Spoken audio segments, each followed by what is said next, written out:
All right, welcome to another episode of the AI Edge podcast.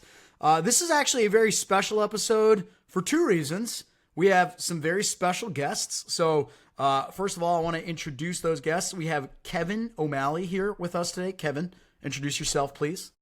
Hi, Kevin, one of the co-founders of Adaptive. We're a B2B marketing intelligence platform, and I've worked with Patrick for about 20 years. So we've been in this industry for a while and excited for everything that's to come. Awesome. And we also have a second guest today. We have Patrick, Kevin's co-founder. Patrick, over to you. Introduce yourself, please. Thank you very much for having me. Excited to be here. Kevin and I met long time ago. We started this business back in 2010, and I'm the other co-founder of Adaptive, and we're excited to hear talk about AI and how that interacts with some of the B2B space, some of the broader space in general, and it's great. Love it. Excited to have you both on. I also have my fearless co-host with me, Myles Younger. Myles. Hello. Hey, Kevin, Patrick. It's going to be fun to talk to you guys. I love to hear that you have been business partners for so long. That's amazing. Yeah, and you haven't, you've made it work, you're not getting divorced or anything. And we still like each other too, yeah. Yeah. That's awesome. You still like each other. That's amazing. Okay, the second reason why this is a very special episode is because we probably on every episode of this podcast and, in the industry overall have spilled so much ink on when will ChatGPT have ads. And guess what? It is happening. It is finally happening. ChatGPT officially told the world that they are introducing ads. So now that it is happening, we can get to the fun stuff. We can talk about what those ads are going to look like, how they're going to work, how you're going to buy them, all of that fun stuff. So that's what we want to spend a bunch of time here up front and then get into some other stuff and talk about your business as well, Kevin and Patrick. But to kick things off, here's the kind of big news. So OpenAI came out and said, hey, we're introducing advertising. We're going to have kind of a pilot. It's going to launch in February. The pilot is going to have kind of a few key aspects to it. So first of all, they're only going to be working with a select few advertisers. They're asking for under $1 million spend commitments. I don't know why they use that language. Like, why couldn't you just say $1 million? Why do you have to say under $1 million? Why not under $1 billion? Why make it $1 million? Yeah, I don't know. I don't feel like they were ambitious enough. Apparently the CPMs, so key point there, not CPC like search, but they're going to be charging for these ads on a CPM cost per thousand impression basis, are going to be $60, which is pretty crazy. Just for a point of reference, when Netflix introduced streaming ads for the first time in 2022, they also said their CPMs are going to be $60. So, just compare and contrast that for a second. Streaming ads on Netflix versus text ads that I see in ChatGPT probably should not be the same price, but whatever, YOLO. Sam Altman's doing his thing. We're all sales guys. You don't want to start low and then work your way back up. That's true. Respect. Yeah. Okay. Other things to note about this. Obviously, ChatGPT has a ton of users, 900 million weekly users, but a stat was put out that only about 24% of the queries have some kind of commercial intent where the ads will initially show. Ads will not, apparently, at least to start, not have anything to do with the organic answers that you get on ChatGPT. So there will be a separate kind of panel or pane or something for the ads that will be influenced and targeted based on the conversations you're having with ChatGPT. But the advertising or like the advertisers will not influence the actual answers that you get, which is a very, very important distinction. And, it may change. Brian O'Kelly put out a big blog post saying like, oh, they should actually just do that right away. I don't know if I agree with that, Brian, but we'll see where that goes, but we know kind of the initial stance there. Other things, they said we will not sell user data to advertisers. Obviously, they will use the user data, but they won't sell the user data. That's kind of Meta's stance as well in other walled gardens. And then, they were very intense and clear about saying, hey, we do not optimize for time spent in ChatGPT. This is not about revenue. It's always about user experience over revenue. We know you got to make money, ChatGPT and OpenAI. So we'll see where all of that goes. Couple of other things, and then I want to get your takes. One is I think that obviously it's interesting to see them starting here, but in order to capture scale and scale fast, they will have to make this more performance focused. They will have to be able to capture more advertisers. And I think the whole like $60 CPM, blue chip advertisers, $1 million commitment, that sounds like a TV upfront type of scenario, not like a scaled performance, type of play. And so I think that'll evolve quickly, but we'll see. I think, Google, it's interesting. Google put out a rebuttal to this in a way. Like somebody came out from the Google side and said, we will never do this in Gemini. Like, this is ludicrous. They must be desperate for revenue. Okay, Google, slow your roll. We know your entire business is advertising focused. We know you monetize Gemini in all sorts of other ways and in AI mode. And sure, maybe you're not putting ads in the Gemini app as of yet, but you're just, you're just trying to play it cool when your business is advertising. So anyways, I will shut up for a second. I want your takes. This is obviously probably the biggest news as it pertains to AI and advertising and marketing that we've ever had. So, Kevin, I'm going to come to you first. Any quick kind of reactions to this, hot takes, thoughts on, what marketers should be thinking about with ads coming into AI chat?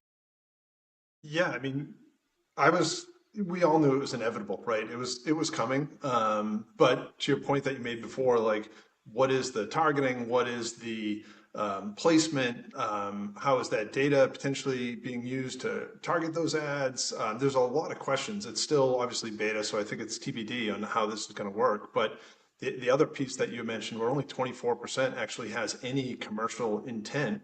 I think a lot of people use ChatGPT to find answers or use it as a life coach, right? So how are they going to start monetizing that with ads? And so initially I was a little sad. I felt like, the LLMs were the only place that we didn't have to deal with ads. And it was a place where we could get some real targeted answers for our questions. But, again, we knew it was coming. So we're all going to have to live with it.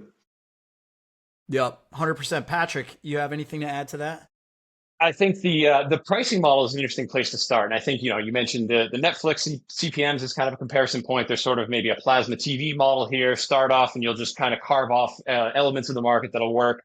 I think it's pretty clear that there are certain verticals that'll translate very nicely to this. I mean, everybody uses it to plan travel. If you're a Ritz-Carlton, $60 CPM might be right up my alley. I can totally see that. If you're maybe more of a performance-focused brand, it's really not the language you're used to speaking. And so much of this seems so similar to the way to the way search works. Like, it's a research process, it's a click, it's a buy, it's intent. And this is a streamlined, it's new behavioral ways of doing a lot of those same sorts of things.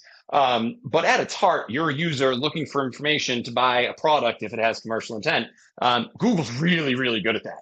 And so when you consider the total access to like the open web that Google has and the data they have to throw at it, the arms race for OpenAI isn't just about the model and the ability to data to train it. It's also, how can I make a foothold in the ads market so at least my customers know I have something that works by the time Google comes out with their product, which is, to your point, inevitable as well. Yeah, Patrick, I love the point about there being different, the value being different for advertisers in different verticals and different scenarios. Like you said, it could absolutely be worth $60 CPM to Ritz-Carlton if you're booking a luxury trip around the world and you're using an LLM to help you plan it. Whereas, yeah, for a performance advertiser, it seems like clearly this isn't for them right now. So, like, I don't know. Temu, you think Temu's paying the $60 CPMs? Yeah, Temu, I think, will spend any ad money anywhere in any amount for any reason. That's true. Well, I think, what's really interesting to me, listen, I think this is obviously going to work, right? It might take time. They may have fits and starts. They're not an ad company yet, but they did hire Simo, from Instacart, and she knows what she's doing. And it's going to work, right? Because obviously people are using LLMs to buy, to transact, to research, to discover, all of the things.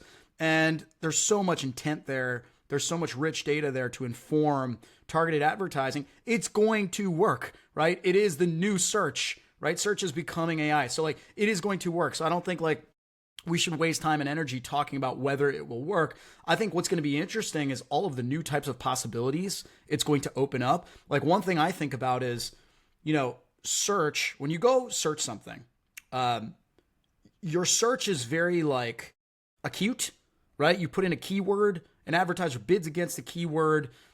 you're in a moment to maybe do something. Some ads get served to you as blue links and you buy something perhaps, right? And sure, it can be a little more complex than that. Maybe you search, multiple things over weeks or what have you.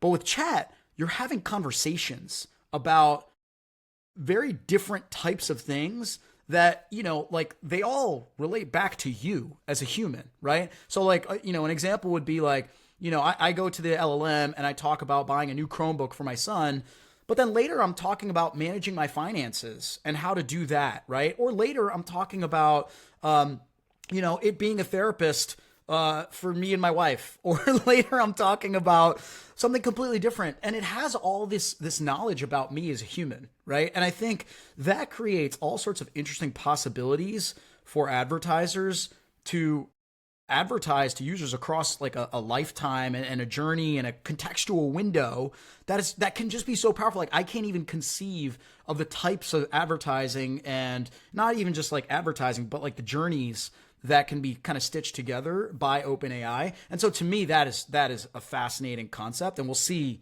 I guess, how that evolves. Anything to add there? Yeah, Myles. Don't shut down U of Digital and go sell ads for ChatGPT, please. I'm thinking about it. I want to After call that up Simo. speech, man, I'm ready to pay $120 CPM. Like, take my money.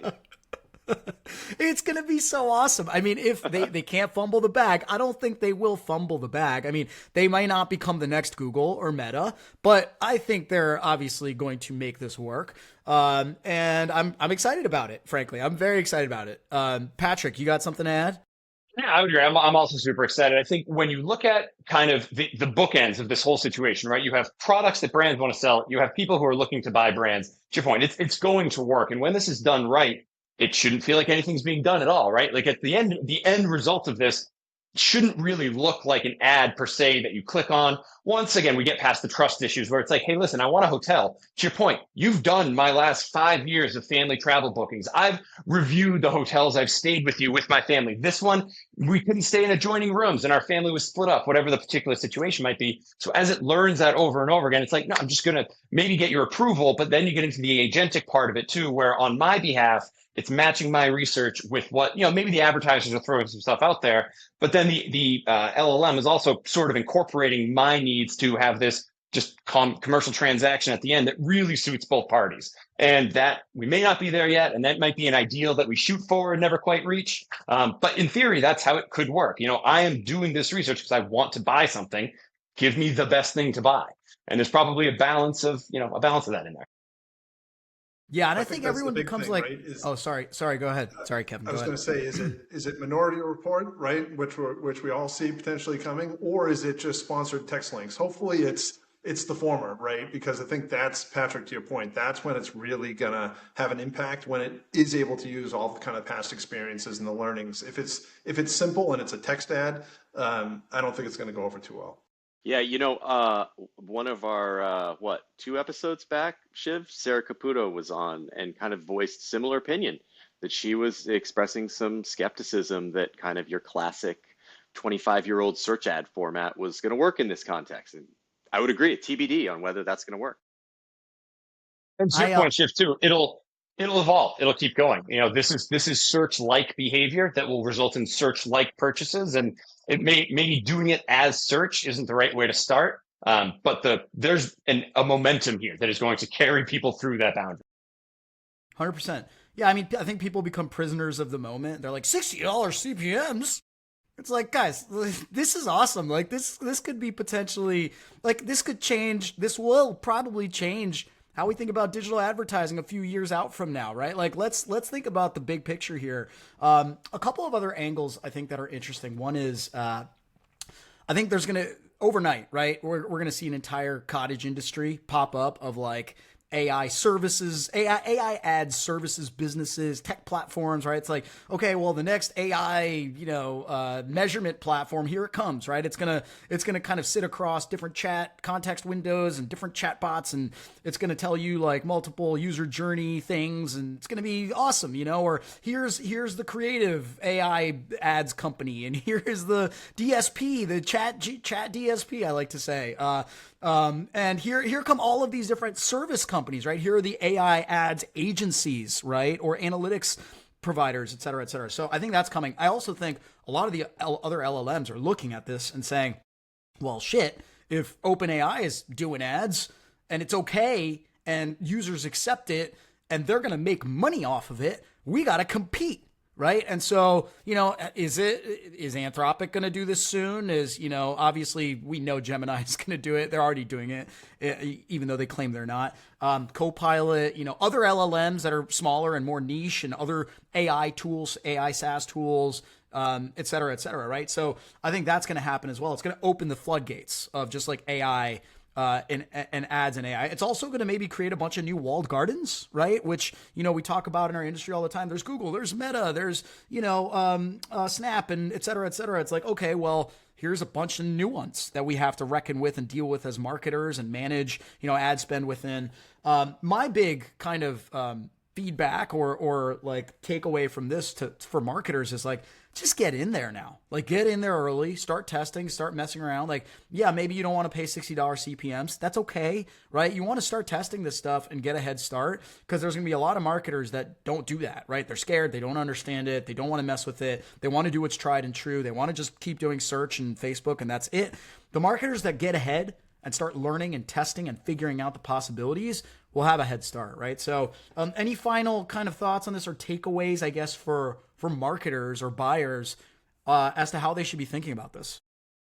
Just to build off what you were just saying, I think that even if you want to take the most pessimistic view of ads in ChatGPT, and it's like it's not good enough, it's too expensive, the format's not good enough, I still think, right, start playing around now, build confidence with the tools and with the market that is emerging and developing, because there's a lot of forces behind here that are going to be pushing for this to be successful. So even if it takes some time for the product, for the format, the ecosystem to continue to develop, well, don't wait for that to happen to start playing around. Build confidence within your team now. And then if you have issues with it or you're not able to find where it works, you can, as those things improve, you'll be ready for them. Yep. Okay. Let's move to our next topic, which is very closely tied to this, which was Amazon, or no, not Amazon. I'm still talking about OpenAI. Sorry. So OpenAI and a few other LLMs, I think, like Microsoft Copilot, Google Gemini, they announced that they are partnering with Shopify to enable agentic commerce, like the full kind of checkout process, to happen natively within the LLM. Now, what's interesting about this news, obviously this was already starting to happen, and now we're going like full bore, like the checkout, like the discovery, there's the shopping, the planning, and then the checkout is all happening in the LLM. What's interesting about this is OpenAI will be charging a 4% fee to the merchants and the retailers if the checkout happens natively within OpenAI or within ChatGPT, whereas Microsoft Copilot and Gemini will not charge anything, right? And I thought this was an interesting bit of news, just kind of tying back to even the main story here of just like OpenAI's got to make money, right? And Microsoft and Google kind of don't have to make money because they already make tons of money in other ways. And so I thought this was fascinating. The merchants are going to have to explicitly opt in if they want to kind of integrate with ChatGPT, because they have to pay the fee, whereas they'll just natively integrate or organically by default integrate with Copilot and Gemini. So any quick hits on this? Any thoughts on this? Interesting Kevin? Kevin, go ahead, please. I was just going to say it's not too much different than Amazon, right?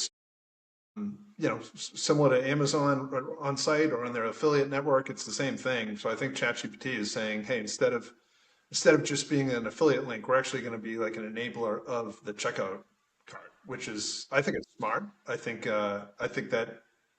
don't think stores are going to debate this at all. I think they'll be fine paying that 4% fee. Kevin, do you know what the rates are that Amazon charges in that context? I'm not 100% sure, but it's in the ballpark. Okay, all right, because I don't know enough about that world to know whether 4% is fair, high, low. It strikes me as a little high, but that's, again, just like my ignorant sort of opinion of it.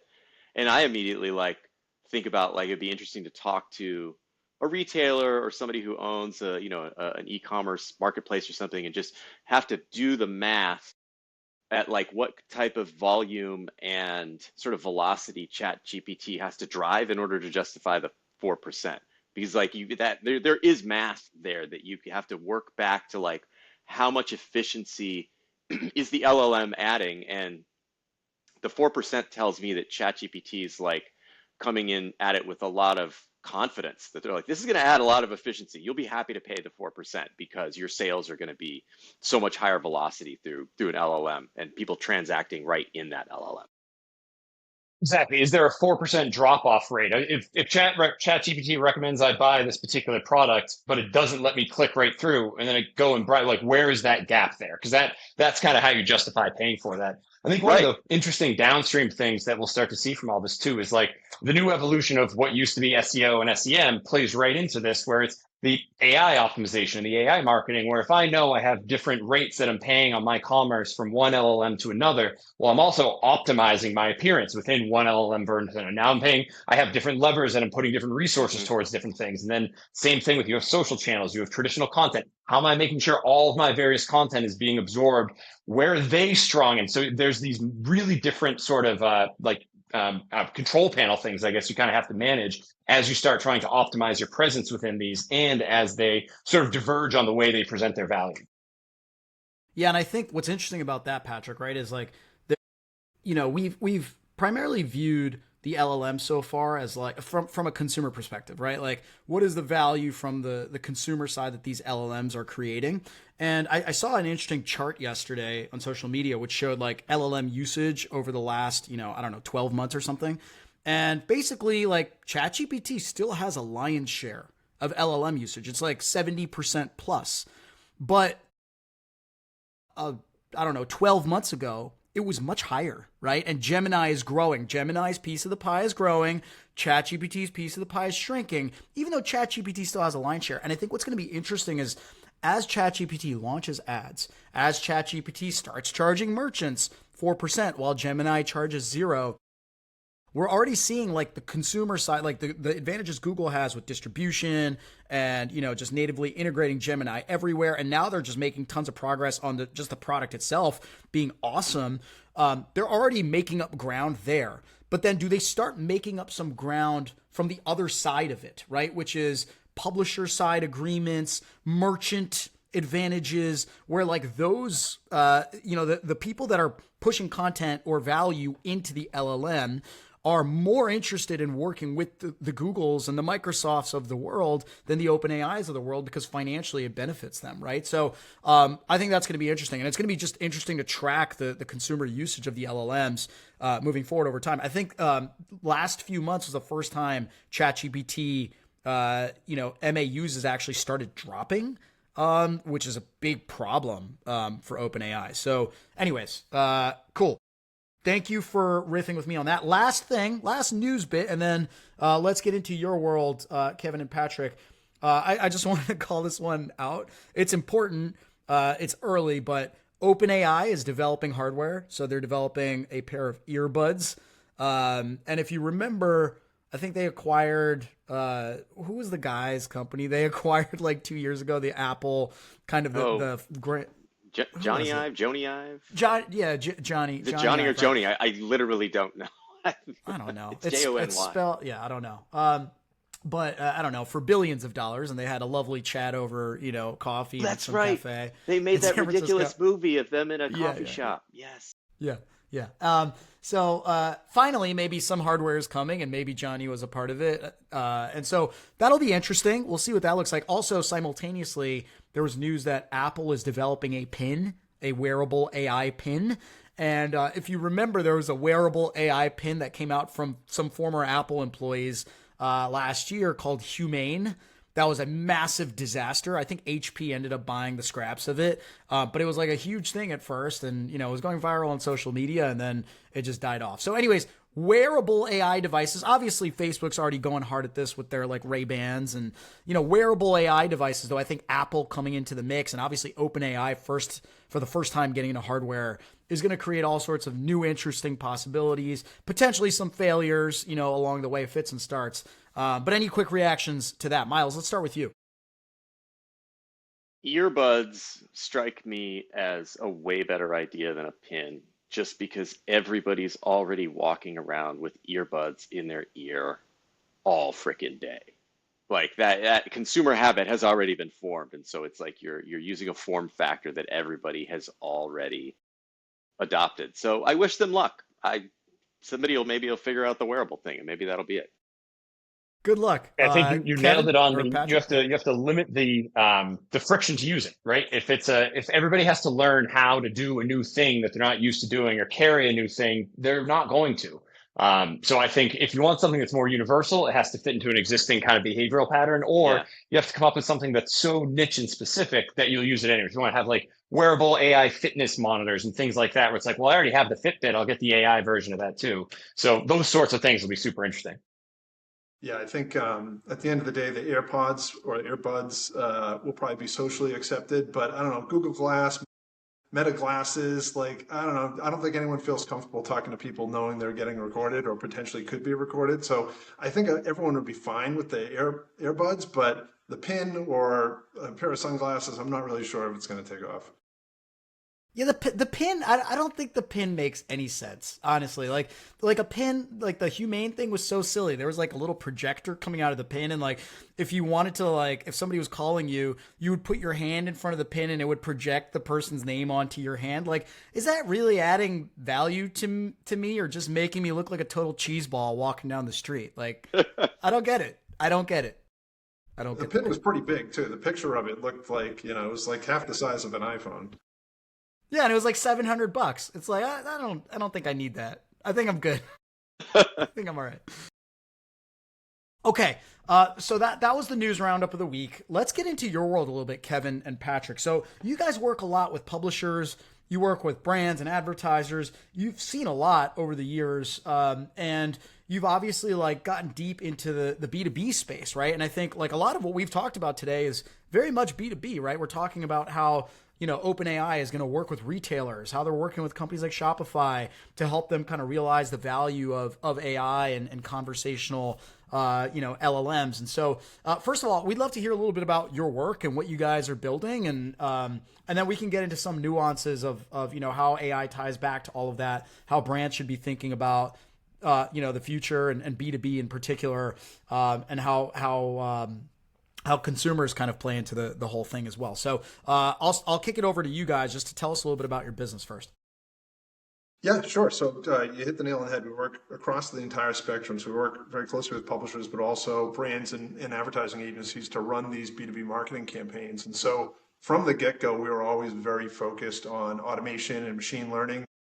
When programmatic came about, like that was what was interesting to us. It was like being able to do things at massive scale without a lot of human involvement. So that's where we get adaptive intelligence from. So we saw a lot of the underpinnings of AI coming in early on, right, in the 2010, 2012 Hmm. timeline. So we've been using it to just make things more efficient, right? So instead of trafficking campaigns or optimizing campaigns or pulling analytics reports and insights, it's all done by the machines, right? So I do think AI is now coming in and it's allowing us to do more faster, right? So I think companies that had automation already in place are now going to be able to accelerate that even more. So, and that's what we're using it for. We're using it to do more data analysis, more buyer journey analysis, right? The old, you know, right ad to the right person at the right time. We can do that now at massive scale using massive data sets where before it just wasn't achievable. So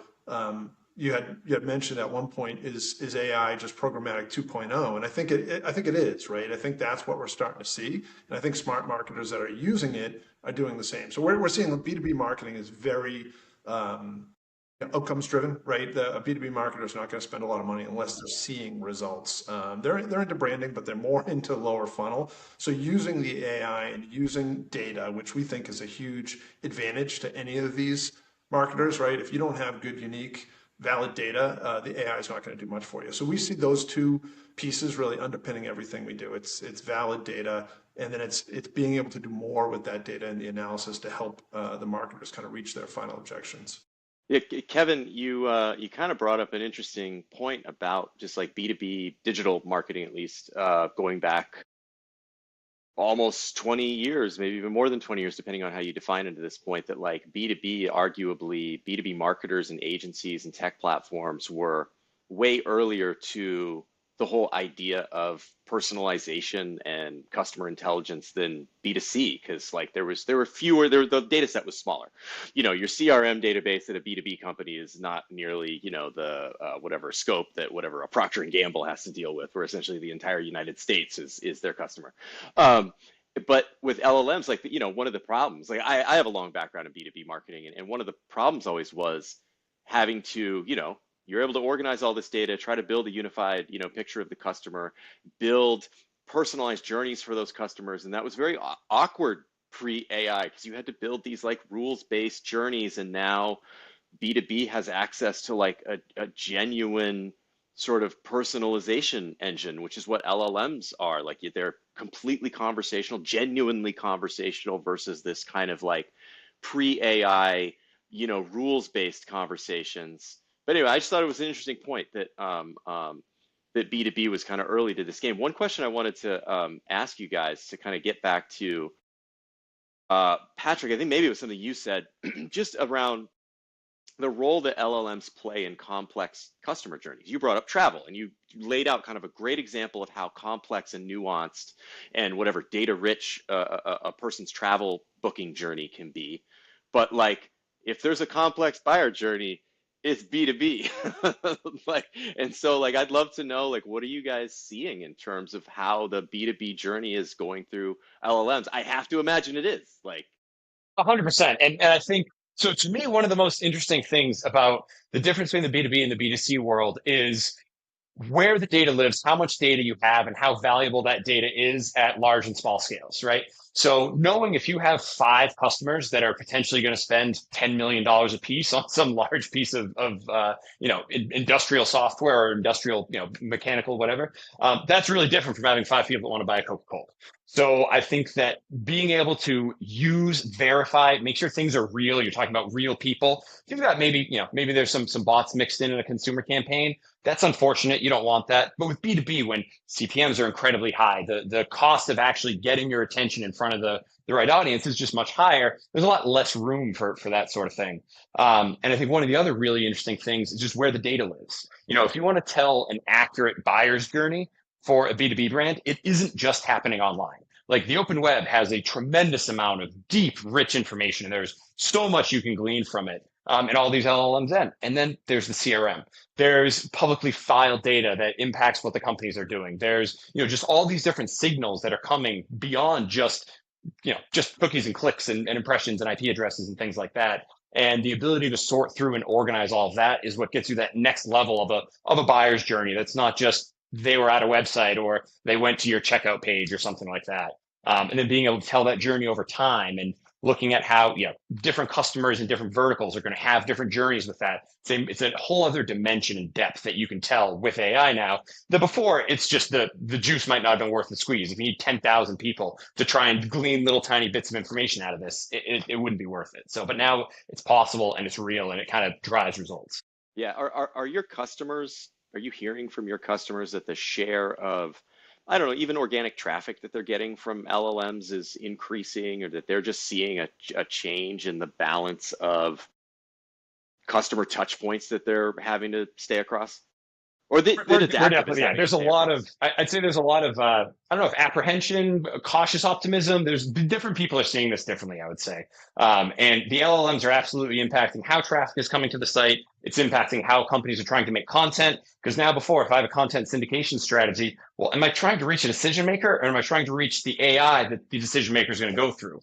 And I mean, that's a huge part of B2B marketing. And so how does that impact lead funnels? How does that impact form fills and things like that? There's a lot of to be decided, to kind of we're really figuring this out right now as we go. And there's good answers to be had on the other sides of those questions. I think again, you have a buyer who wants a product, and the product that's going to fit their need. So connecting all the dots to do that in the right way is where we're at right now. I think like the other thing that I think B2B buyers probably are dealing with right now as it pertains to AI is like just the plethora of tools that they use today that are introducing, AI capabilities, and like the overlapping kind of angles of those capabilities, right? So it's like I'm a B2B buyer. I use a CDP and I use a data warehouse and I use a CRM, and every one of those companies right now, right? Whether it's HubSpot or Salesforce or High Touch or, Snowflake or whoever it is, every one of them right now is racing, I think, to own like the AI, like the agentic AI kind of like decisioning layer or whatever you want to call it, like the control terminal for a B2B marketer. And that's got to be like pretty overwhelming. Like any thoughts on that? Like any guidance for B2B buyers on like how to navigate that kind of overwhelming complexity? I think ultimately what we'll see is that B2B buyer will have their own agent, right? And that agent is going to speak with the other agents that are connected to Snowflake, that are connected to their CRM, that are connected to their CDP. So hopefully, I mean, that's the case because to your point, Shiv, they're going to be managing all these essentially AI-powered platforms, through their own individual interfaces. We really I mean, that might happen initially, but I think ultimately long-term, there's going to need to be deep integrations with the agents. We're starting to see that on some of the agency side too, right? WPP or Publicis, they're starting to build out agents. And if you don't talk to their agents, they're not going to talk to you, right? So I think most companies are going to start to almost mandate that. So I think at some point, every brand is going to have their own agent that's going to interface with all of these different platforms. Yeah, I mean, it's almost like these agentic systems talking to each other. That's just going to become the new API endpoint. It's like just table stakes. Exactly word for word, but I was just thinking. Yeah. Awesome. Okay. Let's wrap. We really appreciate you guys coming on the pod. Any final kind of tidbits or words of wisdom? Maybe we tie it all together, bring it all back towards ads in ChatGPT somehow, B2B, married to that, married to the, maybe we bring the pin back somehow. Any final words of wisdom? Let's start with you, Patrick. Yeah, I would say so. Test. You had a question just a second with Kevin. It's like, what do you do with all this overwhelming stuff coming up? And if you're facing something that's overwhelming, the best advice is don't get overwhelmed. Find something that'll work. If ChatGPT seems like it might work, test it. Maybe if it's under $1 million, can account for a lot of different budget sizes. So test it, try to stay appraised of it. And then I think, again, look for easy wins. There's a lot of stuff that you can pull up ChatGPT and ask it how it can help your business. And like, if you're doing nothing right now, start doing a little bit there. And then if you're already really sophisticated, I think the next big steps are, what can I do that the LLM box can't do on its own? How do I get new training data, new unique data, other data sets? How do I inform it? That's where you really go to the next level. Love that. Okay, Myles, let's go to you. Patrick did not say anything that I would not have said. So I'm going to throw it over to you, Kevin, to close this out. Okay. I would say something similar. Start using the LLMs and start seeing what you need to do to build your own agents now, because this is coming. It's tidal wave. It's here. It's not going anywhere. It's amazing to me that just a couple of years ago, this wasn't even, a topic, right? So now we're going to be able to advertise in a medium that wasn't even available a few years ago. We saw the same thing with streaming. We saw the same thing with mobile phones. So who knows what the future holds? I think the advertising space is extremely interesting. It's always ever changing, gives us a huge amount of opportunity, but to really take advantage of that opportunity, you need to be an early adopter. So I would say jump in now, learn as much as you can, because the future is here.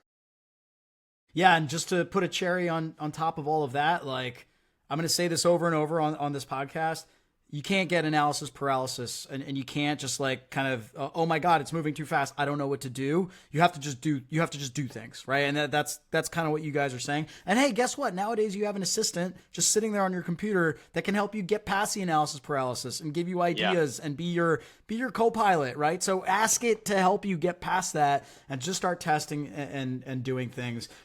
We have a kind of crazy, I think 3 to 5 years ahead of us, right? With ChatGPT introducing ads, the world, especially the advertising world and marketing world is about to just completely turn on its head. And you want to be there in the mix for that. You don't want to be sitting on the sidelines. So cool. Thank you guys so much for joining us again this week, Kevin and Patrick.